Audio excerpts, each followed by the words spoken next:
Hey, hello everybody. Turn this off. Hang on. Get the music on. Hello, hello.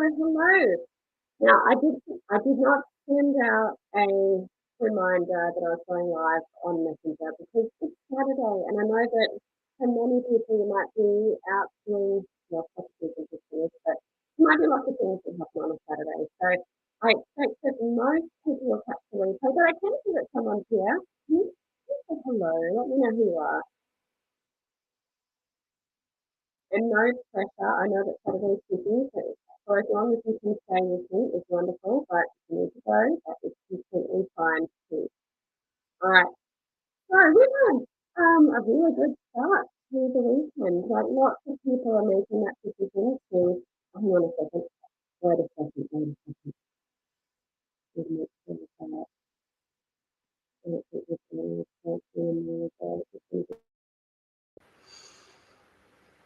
Okay, I think that's going to be better. But yeah, we've seen lots of people making decisions to prioritize their health and to step up quite a few notches and to get things moving in the right direction, especially as we're coming into spring. We've seen lots of orders coming through, and Jordan and I both have a lot of gratitude to you guys. You guys are always there supporting us and our cause and our mission. And we support you right back. Like we really want to deliver a product that is actually going to help you. And that's the only reason that we do this. And it's just such a beautiful experience to actually see that it's working and to see some of those stories coming through. I'm going to share some with you later on today. But for now, it's time for the Q&A. And even before that, I actually want to share with you some tips because as you start getting your orders in your homes and being delivered to your doors, I want to share with you some things that might help, especially if you've got some picky kids or even a picky adult, or maybe it's yourself, I don't know. But sometimes it just helps to have a few little tips up your sleeve to make sure that the introduction to such nutrient-dense foods goes really well. Because sometimes you have kids, you have adults who try these smoothies for the first time and they absolutely love them. We've got stories coming out of our ears about kids and adults who just love them right from the get-go. Occasionally, though, you're going to find some people who may not be as accustomed to the taste of like nuts and seeds and the earthy tones of whole foods. That's just reality. Our taste buds may not be adjusted to those types of flavors and textures on the tongue. So for those people, it can really help to have a little bit of strategy up your sleeve. So I'm going to share with you some things that can help. Let me find where I'm at. Okay, so the first tip is this. What you can do to begin with is up the sweetener, but just for a little while. You're not going to up the sweetener forever, but you're just going to increase that sweetness until they're super accepting of that smoothie. Like just the first smoothie you make them, you're going to make it sweeter. And then every time you make them that smoothie, you're going to decrease the sweetener just a little bit. And it might not even have to be every time you make them the smoothie. It might be, every week you tone it down a bit. And so what I generally find is that by increasing the sweetness factor of a smoothie, it actually really does help to bring people across the line. And so, of course, you don't want to be dosing up on heaps of sweetener consistently. Like we all know that we want to sort of tone down the sweetness to a certain extent. There's nothing wrong with a bit of sweetness, but if you're having smoothies regularly and you're having lots of fruits in there, you're putting lots of date paste in, especially if you're having more than one smoothie a day, you really want to be toning down the fruit and toning up the veggies. So doing it gradually like this is really going to be a fantastic way to get the best chance of success. Now, bear in mind that that date paste that we've been talking about, that is actually, like, I know I've spoken about it, but it's actually a wonderful sweetener to use because it comes with so much added goodness. It comes with the fiber from the date. So that means that our body knows how to process the fructose in that date paste. It also comes with like chock full of minerals. It's low GI, like it is a fantastic sweetener. So don't be scared of it. But if you do feel like you're having to put in more than you'd like, That's okay. Just start with more than you'd like, even if it's for yourself, and gradually turn down over time. So that's tip number 1. Tip number 2, if you need to, you can start small on the booster blend. So in the actual base of the smoothie, you remember, right? It's fruit, veg, liquid. So like we've said, you might need to up the fruit just for a time. Excuse me a second, I got to sneeze. Oh, gosh. Sorry, I'm back. So fruit and veg and liquid. So you might need to up the fruit for a time, right? Because you want to make it sweeter. And you also might just want to start small on the booster blend. We've had lots of kids come through the challenge who have been on the spectrum, who have had autism to the point, that wasn't worded correctly. We've had lots of children come through the program, or the parents come through the program and report back to say that they started off making a smoothie for their child with autism who might have some food, sensory, textural challenges. And they started with just a sprinkling of that blend in the smoothie, and then they whiz it up. And then over time, they really have just very gradually increased it to the point where their child, who is otherwise just eating chicken nuggets or white bread or some other like crazy diet, is now accepting a full serve of supercharged smoothie. So don't assume that your child can't do this. Don't assume that just because someone might turn their nose up once that you can't get them across the line. I have seen this time and time and time again. So have confidence, tread gently to begin with, feel out where they're at, go up with the sweetener, down with the booster, and then do this over time with the veggies, of course, as well. Now, the third thing I want to say is just release the pressure. Like, this is something we talk about all the time in the No Fuss Nourish Method coaching membership that I run. It's absolute key to the success of transforming your picky eaters is to release the pressure off yourself and also off them. Just make it fun, make it light. And I know that sometimes when you've put all these quality ingredients into a meal or a smoothie and they don't eat it, it can be stressful. It feels like you're wasting. What you can do is make ice blocks out of whatever they don't drink. So you can buy little ice, like mini kid size ice cream molds, I guess they're called. Yeah, ice block molds. Alice Alexandra, ALYCE. I'll actually share a link with you on Tuesday. It's already scheduled up. And you can just pour the leftover smoothie into those silicone molds, put a little paddle pop stick in there, put it in the freezer, and then it's there for either breakfast on the go or an after school snack or even a dessert. You can call it a dessert.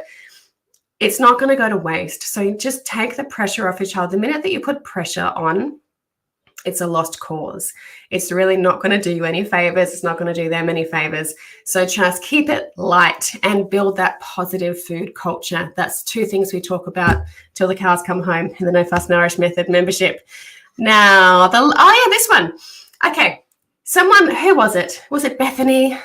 Brittany. Someone in the group yesterday posted a photo of their strawberry kale smoothie.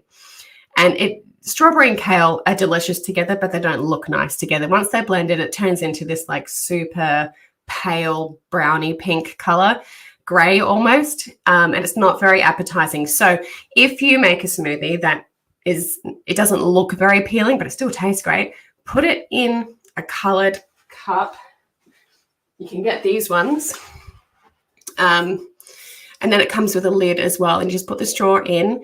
And then your child's not really getting put off by the color. They're just getting to taste it. And that's helping them to accept it. Of course, if your smoothie, as is usually, well, it's often the case, it's usually like a really bright, vibrant, beautiful color. And you don't want to be hiding that. You want to lead with that color. So just, feel it out based on the color of your smoothie. Now, you also want to catch, like if you've got these resistant kids or you're not sure how they're going to go, you want to catch them when they're most hungry and when they're least distracted. And in my experience, that is in the car on the way home from school. If you pick your kids up from school, if they catch the bus, just, you work out what works for your family. But for me, I have found that to be really successful, and for lots of other families as well. Your child gets in the car, they're hungry after school, they've got nothing else to do in the car, and it's, in Queensland, it's often super hot after school as well. So if I've just spent 2 minutes before school pickup, whizzing up a smoothie and pouring it into cups like this with a lid. Please make sure you have a lid for school pickup in the car. It's just a great way to get it into them because they're not distracted and they're going to eat it, drink it. Another great tip is to present a smoothie as a fun dinner option on a hot night, or even just on one of those nights that you cannot be bothered making dinner. I call those yo-yo nights, you're on your own nights, or snacks for dinner nights. You know those nights. We all know those nights. You walk in the door, it's late. There's like 5 minutes until they're meant to be in bed and you've got to make dinner. Just make a smoothie. Make a supercharged, boosted smoothie. And the macro and macronutrient profile in that smoothie beats a lot of common dinners that we actually eat. It's just a bit of a mind shift.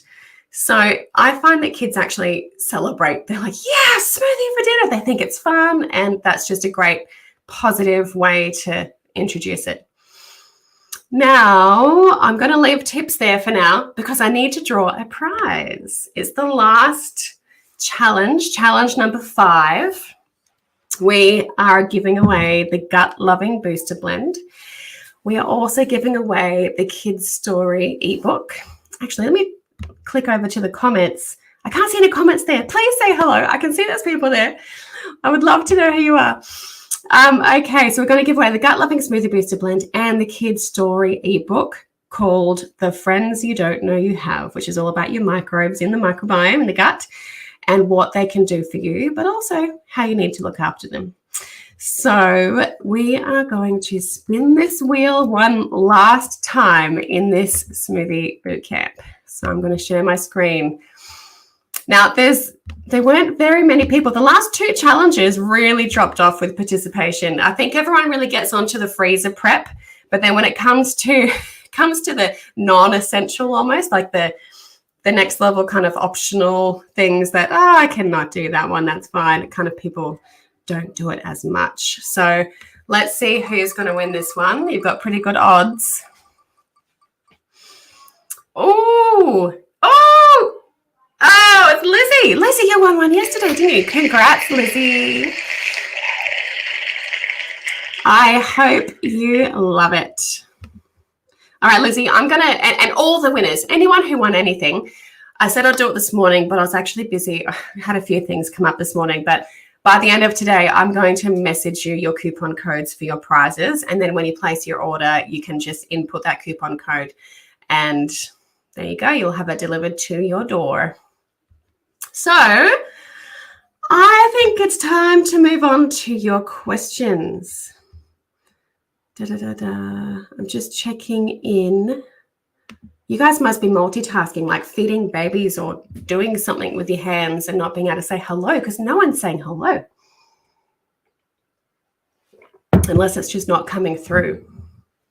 Okay, so question number 1. Let me close down this name picker. Hold on a jiffy. Get my screen sorted. All right. All right, this question was from Karina. I'm just going to write down the timestamp so that I can tell her to skip to it. She said, I've read about the bad effect of PUFA oils. So all vegetable oils, nuts and seeds, omega-3. I know you do a lot of research. What's your view? Okay, this is a juicy one. I'm going to simplify it. I'm not going to go into heaps of detail. Sorry, my voice is feeling a bit strange today. Maybe because I've been talking so much in all the videos. Okay. Now, the world of fats is one where there's a lot of confusion, but really it is quite simple. So let's just lay it out. PUFA, for those who don't know, are polyunsaturated fats. Yeah. They're mainly omega-3s and omega-6s, and they're typically what are referred to as the good fats, okay?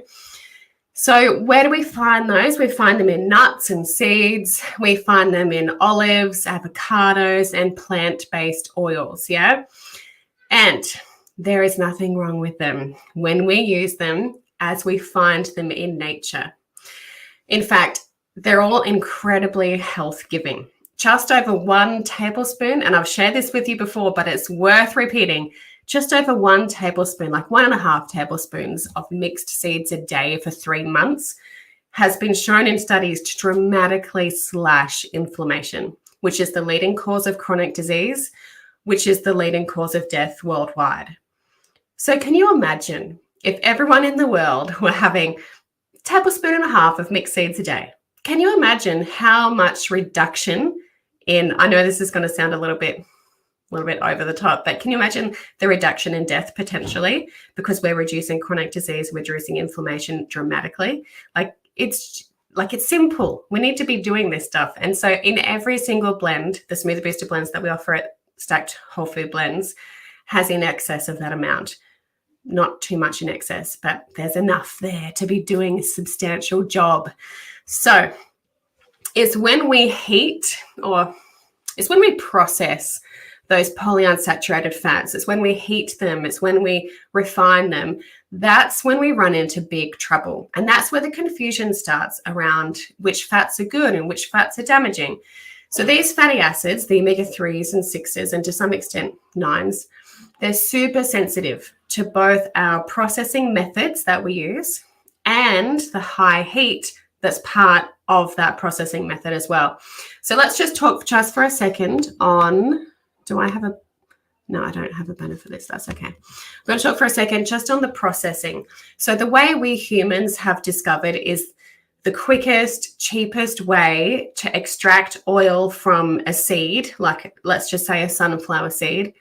The quickest, cheapest way to get the highest yield for food industry and corporation owners basically is by using toxic chemicals, solvents, bleach, and very high heat. So this obviously damages the food and it also damages our health when we ingest it. So that's the processing side. They use more than 9 chemicals just to get the oil out of the seed, and then they start to process. Oh, it's crazy. Then you've got the heating. So the high heating of that part of the processing step actually transforms the oil from a health-giving compound or food to a health-damaging one.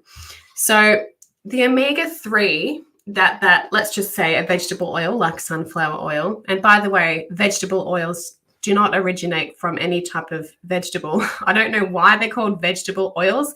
I guess more accurately it's plant-based oils, but the omega-3 that's in that oil, it gets heated at super high temperatures.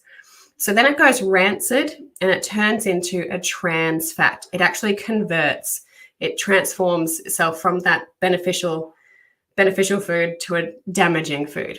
And that means that it no longer fights inflammation. It no longer dramatically slashes inflammation right down, but it actually causes inflammation instead.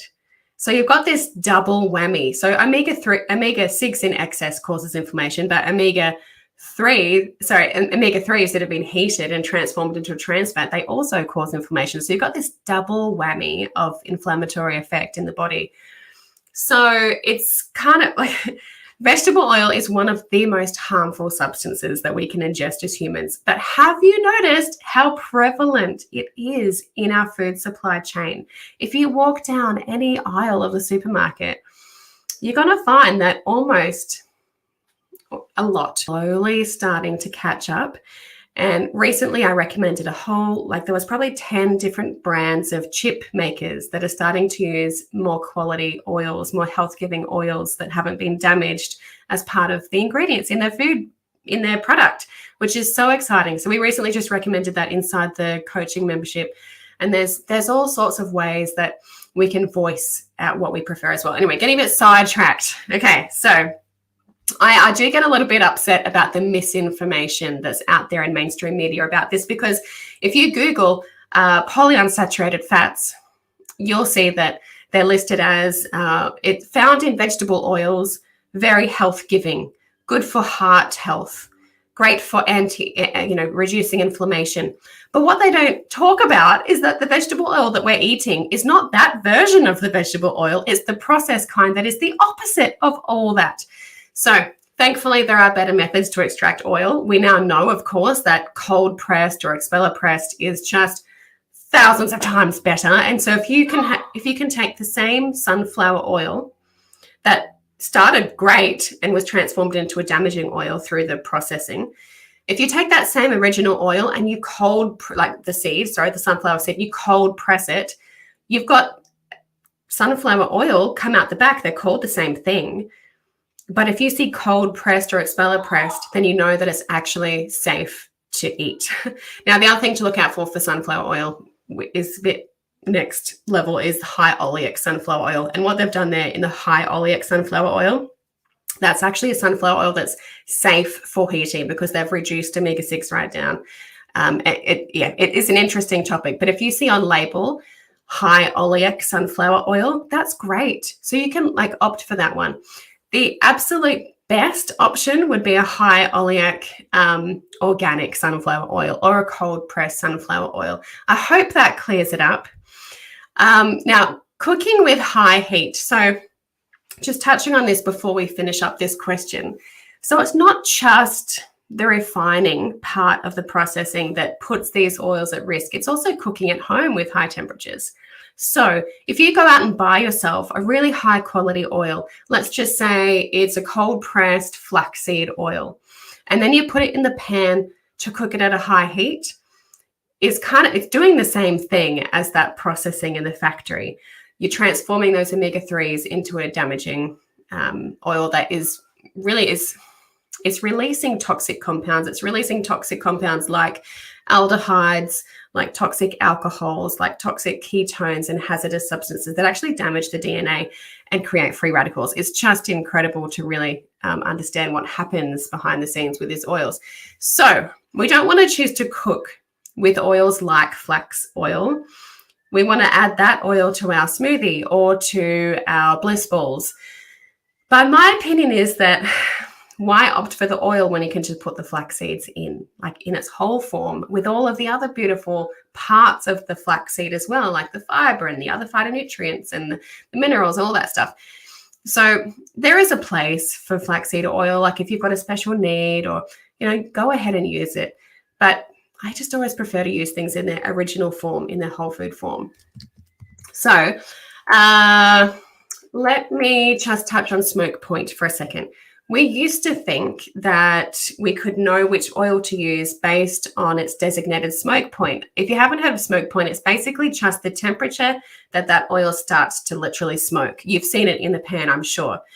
And we now know that smoke point doesn't necessarily correlate to that oil's performance or stability when heated.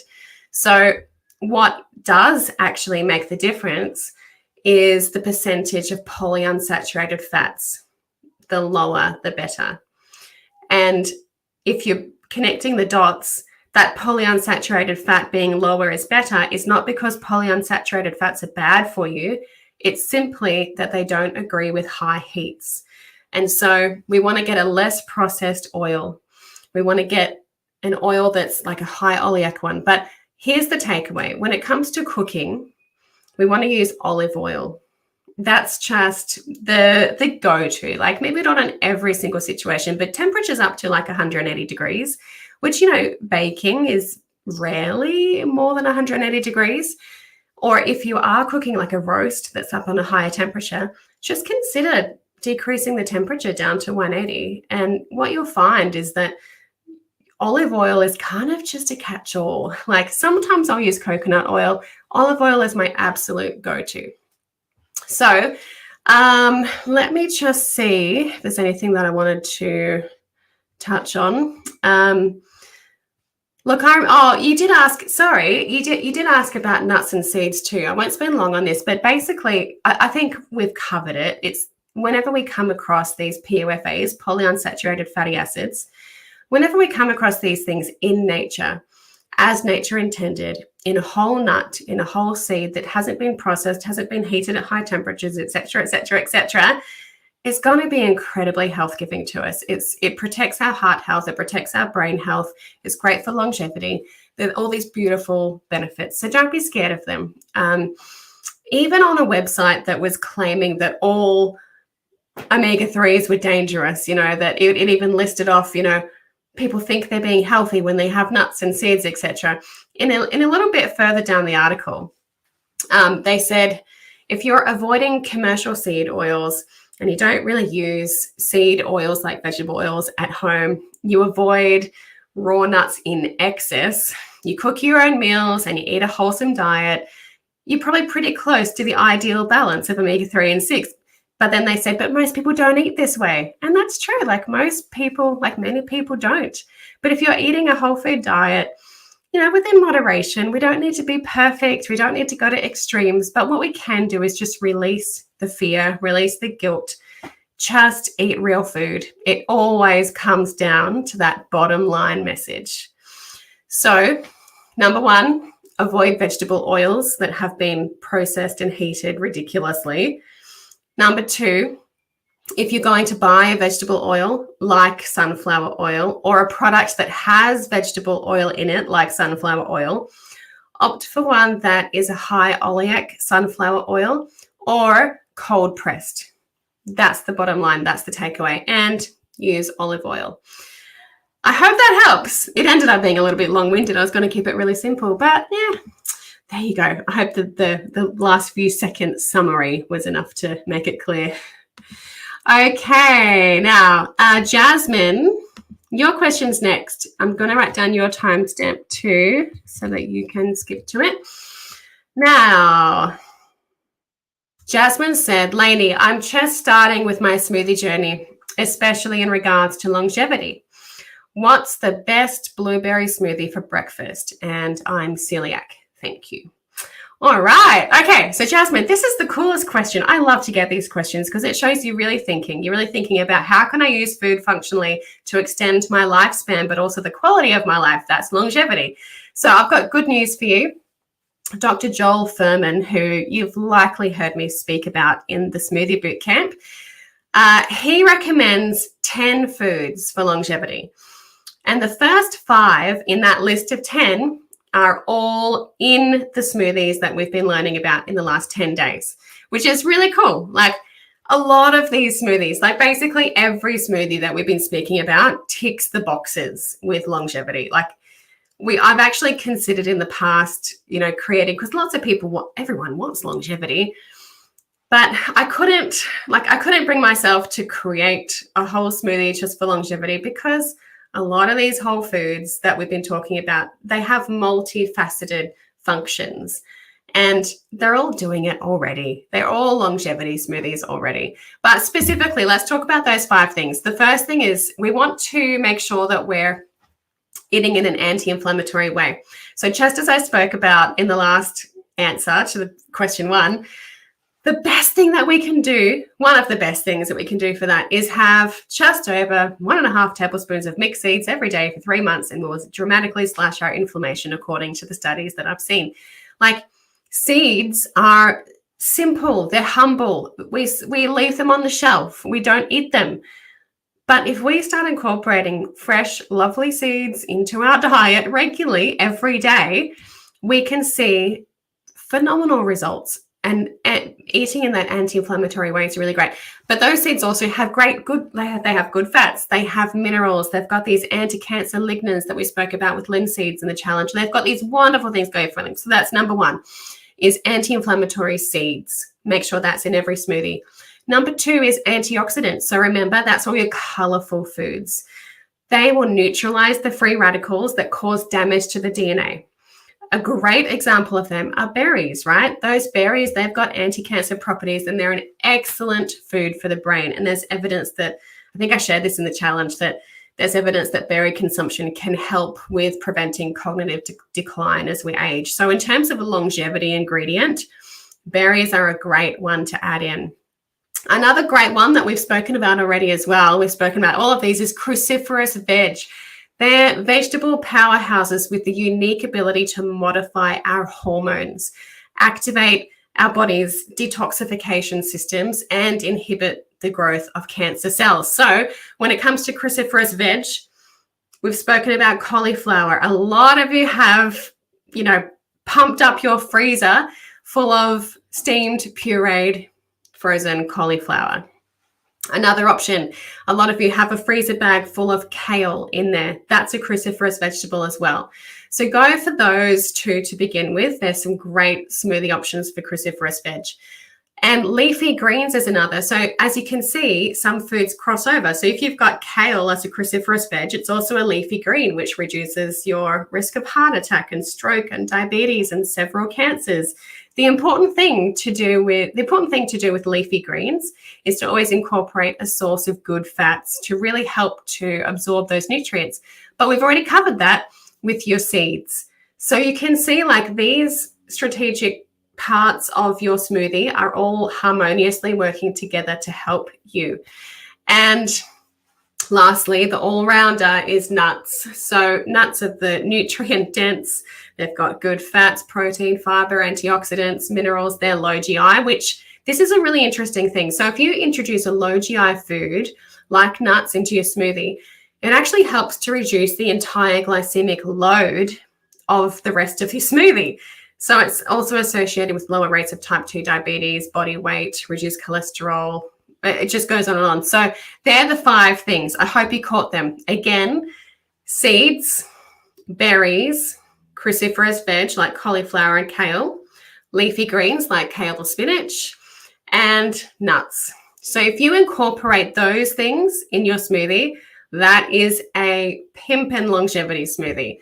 Now, in terms of the recommended recipe, look, there's a few. I'm going to recommend three recipes that I've given you. Okay, number 1 is the blueberry banana perimenopause or keto smoothies. In the perimeno and the keto smoothie blend, there's 2 recommended recipes. I'll start that again.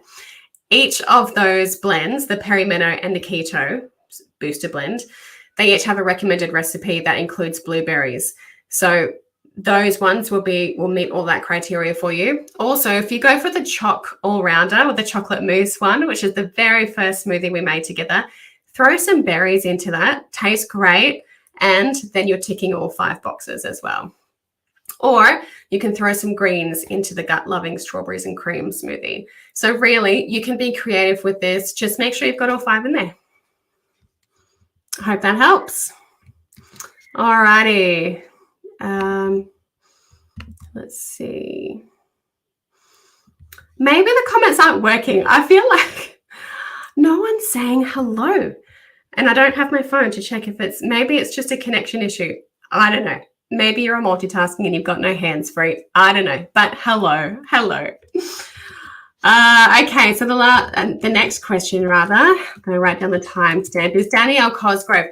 She said, did I update that yet? She said, what's the difference between cultured yogurt, milk kefir, water kefir, and kombucha? All these fermented, cultured, probiotic living foods that some of them I've been speaking about during the challenge, right? She said, is one better than the other? I thought they were all a source of fermented goodness, but I noticed you mostly refer to cultured yogurt, so I'm curious. It's a great question, Danielle. And look, honestly, they're all beneficial in their own ways. I'll start with kombucha. The kombucha that we buy at the supermarket is pretty different to the traditional kombucha that is so health giving. It's worlds better than a soft drink. And sometimes I will buy it as a treat for movie night for the kids or like whatever. Kombucha is fine. There's nothing inherently wrong with it. But if you start having that as like in a medicinal way, intending for it to help your health, it does have a bit going for it. However, what you'll find is if you have a lot of kombucha, you're going to end up creating a monoculture of bacteria in your microbiome. What we want, which you probably heard me bang on about forever, is diversity. We need diversity of microbes. We need diversity of bacteria going into the gut and being in the gut. When we have kombucha over and over again, we create this monoculture because they typically have far less strains. And it's also quite like the supermarket ones are quite sweet. The traditional kombucha is almost vinegary. It's quite difficult to drink much of it. If you've ever had it before, you know what I'm talking about. You just kind of have a shot glass every day, and that is amazing. But yeah, the these commercial ones that are all the rage, they're fine, but they're not going to deliver anywhere near the therapeutic benefit of, say, a cultured yogurt or a kefir. So let's move on to that next. And also, just a quick note, even beneficial bacterial strains that are in a probiotic, in a kombucha, like they're great by themselves, but even something good in excess can become something that's not so great. And that's the case with when you're drinking a lot of kombucha. Okay, so when it comes to the yogurt and the kefir, now you've likely heard me speak about the cultured wellness, cultured yogurt and cultured coconut water kefir inside the Smoothie Bootcamp. They have the same bacterial strains. They're no different in terms of the bacterial strains that are present in there. However, the mind-blowing thing that Kirsty explained to me once is that when you add that bacterial strain to the coconut cream, in the case of the yogurt, or the coconut water, in case of the kefir, they do very different things inside of your body, and they support different functions. And because she explained it to me once and it blew my mind, and then I forgot it, I've actually reached out to her team and I've asked them to send me a little explanation that I can give you, Danielle, and I'll give it to everyone in the group because it is really interesting. And I wish that I could recall it well enough to articulate it back to you again. But suffice to say that they do serve different functions in the body, but also different textural and taste functions for the smoothie. So, for example, the coconut water kefir is really easy to drink. Like it's just like having fizzy coconut water. It's like a treat. The kids love it. If you want to drink it by itself, it's just easier to get down. It's also very handy to ferment your ketogenic smoothies. Now, don't want to get too distracted with the ketogenic smoothies. There is an entire video about that if you're interested. But for those people who want the benefit and the taste of all the beautiful tropical fruits without kicking themselves out of ketosis when you're living a ketogenic lifestyle, the trick is fermenting your fruit with your coconut water kefir. And that's the easiest, it's the easiest liquid, it's the easiest medium to do that with. And that's why I recommend the coconut water kefir. When it comes to the coconut yogurt, the cultured yogurt from Cultured Wellness, it is very sour. It takes a little while for your taste buds to acclimatize and get used to it. It's harder to get into the kids. It's harder to eat yourself until your taste buds acclimatize. But acclimatize they will. Like, it is amazing. I used to start with just one spoonful of the yogurt in my smoothie, and then I could move up to a cup. And then I stopped using it for a while and I found it difficult again. Our taste buds are amazing. The speed in which they will get used to new foods, which gives us hope for our fussy kids. Like, they can absolutely do this. We can all do this. And so you just start with the smallest amount. You start with just get them to lick a spoon that's had yogurt on it, or you start with just a teaspoon and you just gradually build up from there. Now, the reason that I go for the Cultured Wellness, cultured yogurt and coconut water kefir over, say, water kefir, it's just that I actually, to be honest, I've never experimented with water kefir. I haven't researched sort of different suppliers of water kefir. I've gone through my own journey with Cultured Wellness, and I have learnt the absolute passion and robust knowledge and wisdom they have around this world. And I completely trust that they have very strategically pulled together these strains of bacteria that are very functional. They do their job, and I just know them and trust them. I'd be interested to try water kefir and learn about it, but to be honest, that's why I haven't recommended it. It's just that I haven't sort of gone into that world. Now, one last thing to comment on. If you plan to order any cultured wellness kefir or yogurt, I would highly recommend, not for smoothies at all, but you can buy the kefir in coconut water kefir, apple juice kefir, and orange juice kefir. Now, I can only speak for my family's experience. Half of us love the coconut water kefir. All of us adore the apple juice kefir. It is literally like appetizer, that fizzy apple juice that you often get at Christmas time. It's just like that. The kids legitimately think they're getting an absolute treat.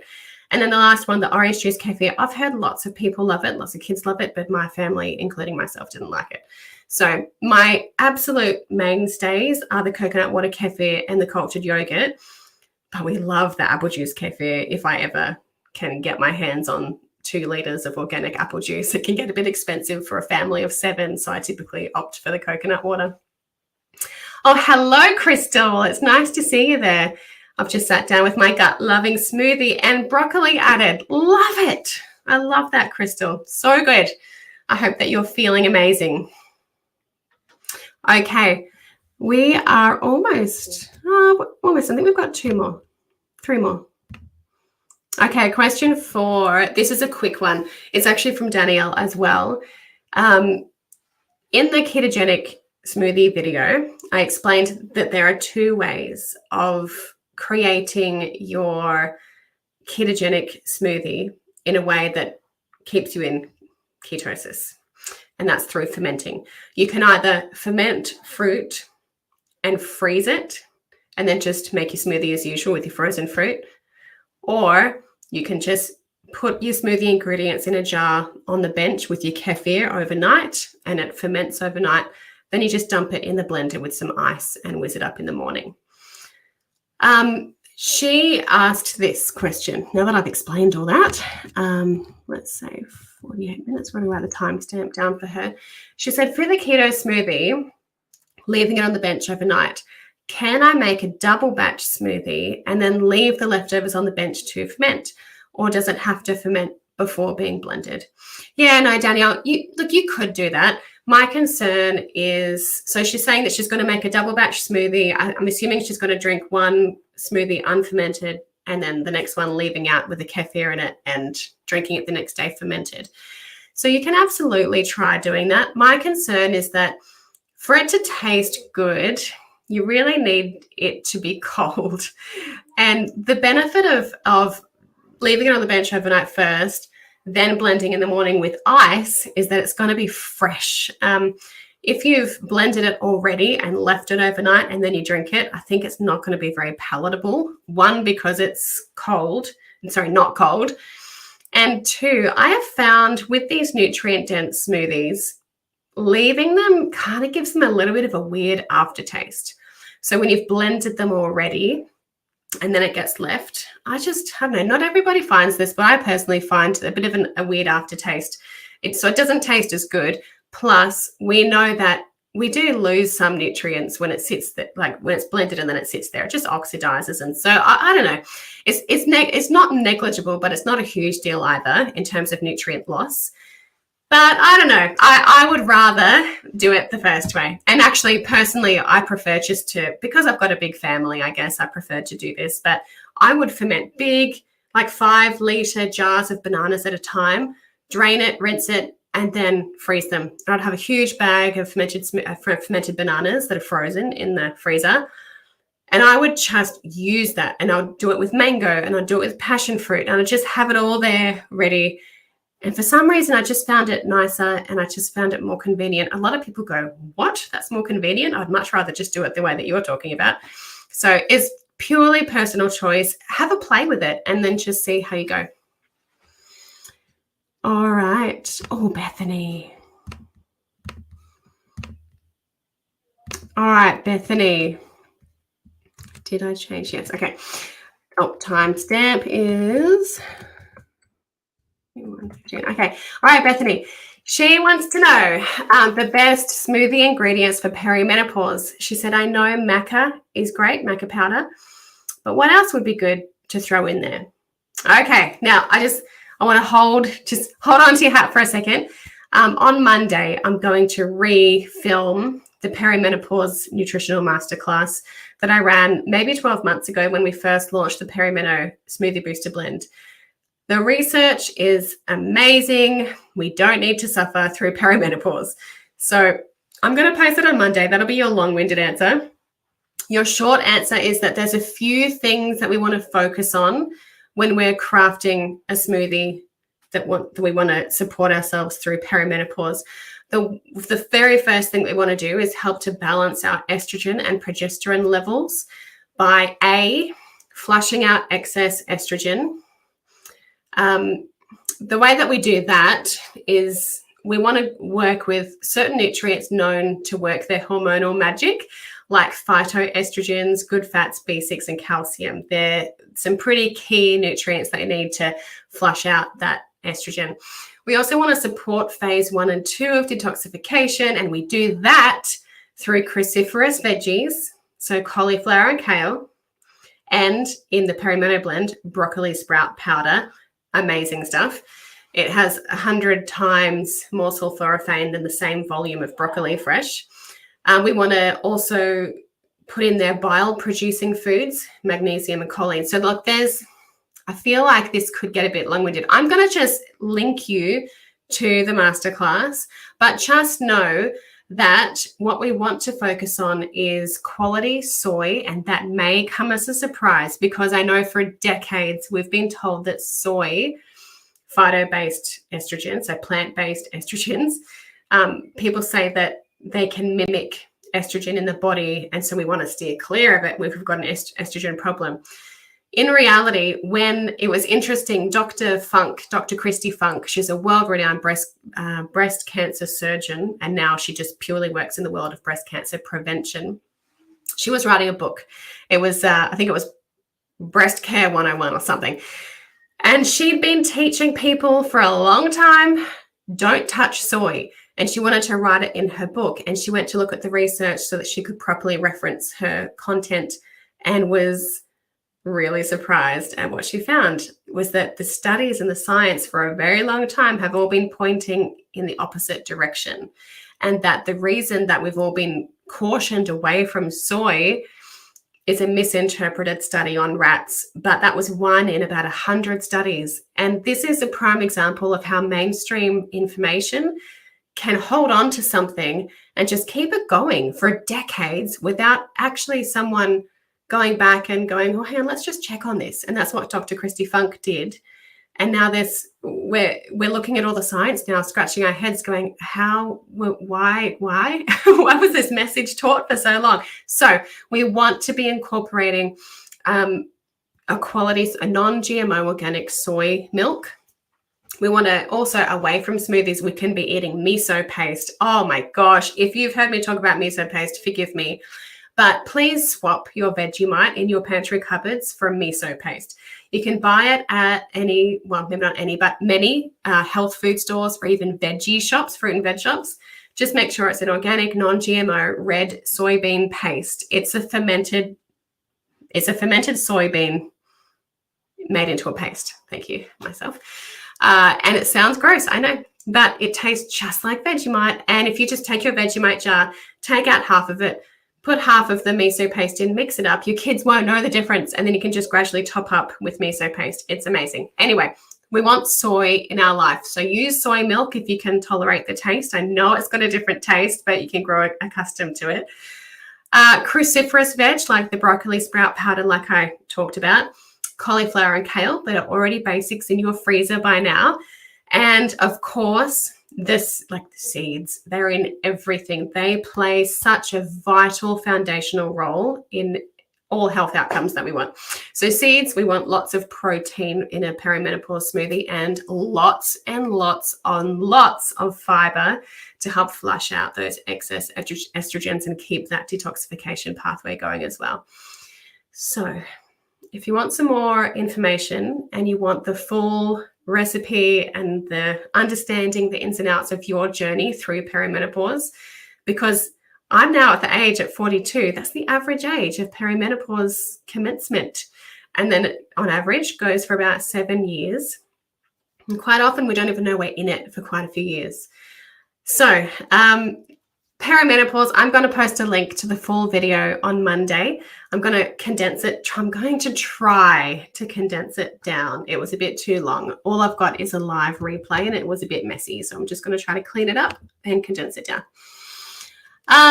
Okay. Who was this? Belinda, you're lovely. Belinda, this is the last question, you guys. And she said, oh, Belinda, this is She said, it's a different question. Obviously, nutrition is a huge factor, but what other skin secrets can you share, Lainey? Your skin is amazing. Look, Belinda, honestly, thank you so much. You're very kind for saying that. But honestly, it's probably mostly this light that is shining on my face. It makes the world of difference. Let me show you. Where is it? Where's my... Okay, so now this is me without light. Okay, fine. Maybe it's the makeup. But honestly, I don't think my skin's all that. Like, it's good. It's fine, I guess. Thank you. But honestly, I don't do a whole lot with my skin, and maybe that's why you think it's nice. I just don't really do a whole lot with it. I barely wear foundation. All of my skin products are fairly basic. For the longest time, I just used like coconut oil and pawpaw cream, and I use like the Zeolite face mask sometimes, but not regularly enough for it to have probably caused much of an impact on my face. But I do love the last few years, probably the last 5 years, I've actually loved Mokosh. It's a beautiful skincare range. I finally graduated away from using coconut oil, which is actually not good to be using on your face. It's too thick and oily. You should be using a different oil. But yeah, the Mokosh brand is beautiful. We used to offer it on our website, but we don't anymore. But there's another brand that I came across at the farmers market recently. It's a brand from Byron Bay, and they've been around for decades. They're beautiful. I think it's, gosh, I can't remember. But I started to use their products as well, and I adore their products. I will be buying more of their product. But honestly, there's no like one product that I'm a die-hard fan for. It's just use natural products. Try not to overload your face with foundation every day. Use a mask every now and then. Don't over scrub. I don't know, just the basics. But look, you're very kind for saying it, but I'm not really sure that I've got much advice for you. I'm sorry. But yeah, maybe what you said is right there with nutrition. Maybe that's more it, because I'm having lots of seeds every day and having some good fats. Good fats and hydration are really important for your skin. Guys, that's all that we've got today. So just a reminder, I'm just going to check in the comments again. Crystal's there. Just a reminder, that's your binge watch page. It's available until midnight Monday. Everything goes after that. So please make sure you download your ebook before then. It then reverts to $29.95 in our shop. That's what it's listed as. It's a robust ebook. It's got lots of goodness going on in there. You've got your lots of bonus recipes, not just the ones we shared in the boot camp. It's got a food index so that you can look up the benefits of all the different foods, ideas for different parts of your smoothie formula, for all your different good fat options or your protein options. It's amazing. It took me forever to make. So make sure you download it. And this is your code. So this is going to work for all smoothie blends, including the perimeno, including the keto and the vegan gut loving, as well as the ones we shared during the challenge. But also, I just edited the code this morning to include the boosted chocolate milk, because I don't know, sometimes, like as much as our kids love smoothies, sometimes they just don't feel like one. It feels a bit thick and heavy for them. Sometimes they just want like a milky, like a thinner, more fun, treaty type of drink. So we created the boosted chocolate milk blend, which you can have just as a regular hot or cold chocolate. But I've also created it's called a magic chocolate milkshake recipe to go with it. Even though they're getting a chocolate milk with like little bits of crunchy ice and stuff through it, it's beautiful. But they're also getting 3 or 4 different veggies in there, adaptogens. They're getting like so much goodness in there. So I've added that one in as well, and I'll share the recipe for the magic chocolate milkshake as well. Guys, I hope that you are enjoying the content. I hope that I answered your questions.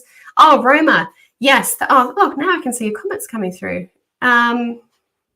Roma, okay, now with blender recommendations, and Roma, I saw your beautiful message come through. I'm going to reply to that in the week when I've got some time at the laptop without kids at my feet, but thank you for sharing that with me. Blender, I'm actually going to do some blender recommendations on Monday. I myself now use a Vitamix. It took me many years to work up to using one.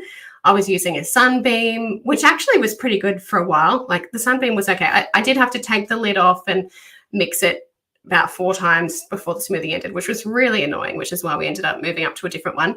The Optima blender is also wonderful. But yeah, the Vitamix is amazing. Vitamix is great. It's just the most basic low model of that range. So you don't feel like you've got to jump up to the highest level. The lowest one is great. But there's another brand that was quite good as well. I'll try to find it. I'm going to do a little blender roundup post on Monday. But in a short answer to your question is a Vitamix. And Cheryl, yes, I'm going to get, this morning was a bit hectic, but I'm getting all the winners' coupon codes to you by this evening, I promise. And that's it. All right, have a fantastic afternoon. I hope that your weekend you've got something in your weekend that brings you a bit of joy. I'm going to a musical this afternoon, just down at, like, it's just a very local one that my friend is in, but I'm looking forward to going to that with my daughter. I don't know which session we're going to go to yet, either tonight or this afternoon. But right now, I'm off to pack away our farmers market haul. I'll see you later, guys.